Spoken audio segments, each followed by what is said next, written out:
Seriously, you've done this a million times. No, you haven't.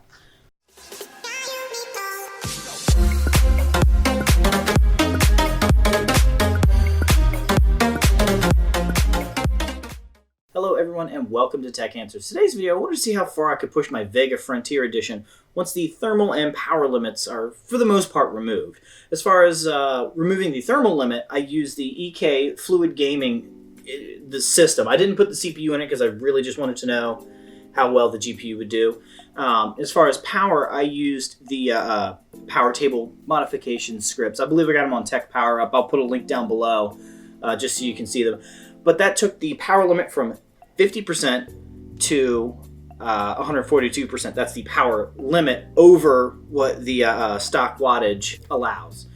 And as I'm sure you can guess, the power consumption went through the roof with this card for not bad gains, but not worth the power consumption increase. It went from about 220 watts to upwards of 440.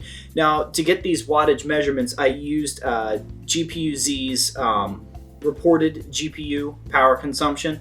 I don't have a wall monitor yet. I would like to get one soon so I can actually see real-time wattage consumptions. But let's take a moment to take a look at the charts so you can see exactly what type of gains I got. The first setup was with the graphics card bone stock, didn't adjust anything.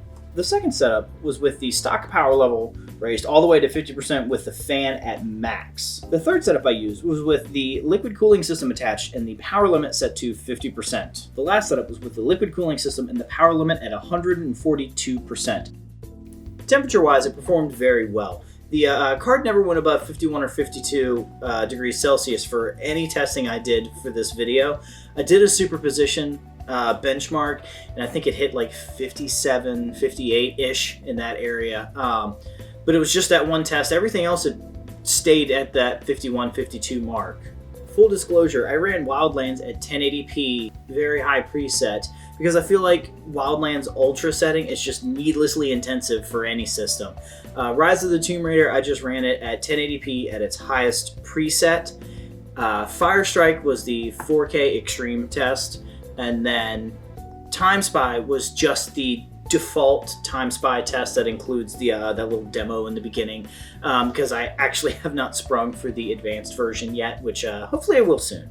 Now, while the gains were pretty good with this overclock, it was 10 to 20% when I was really hammering the card really hard, but the power draw just makes it just completely not worth it. It went from 220 to 440 watts. Now, it's reported in GPU-Z. What it is at the wall, I don't know. I will definitely have to get a wall outlet watt meter sometime soon.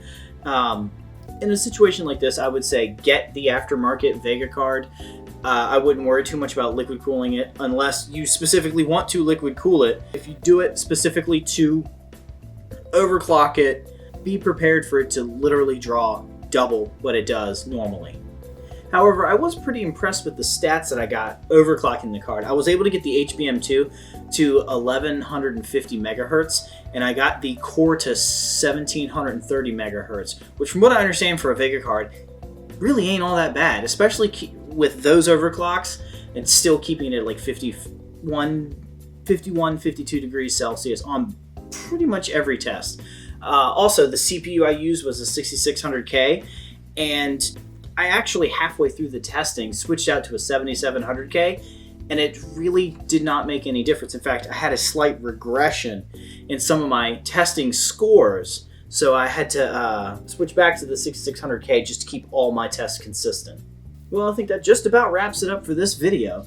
If you have any questions, please ask me down below. Now, my next video, I'm actually going to be giving that metallic gear a proper build. I don't think I did it justice, and I'd like to do something a little bit more with it. So stay tuned. I'm hoping to have that video up within the next about 2 weeks or so. So like, subscribe, tell me what you think, and I'll see you in the next one.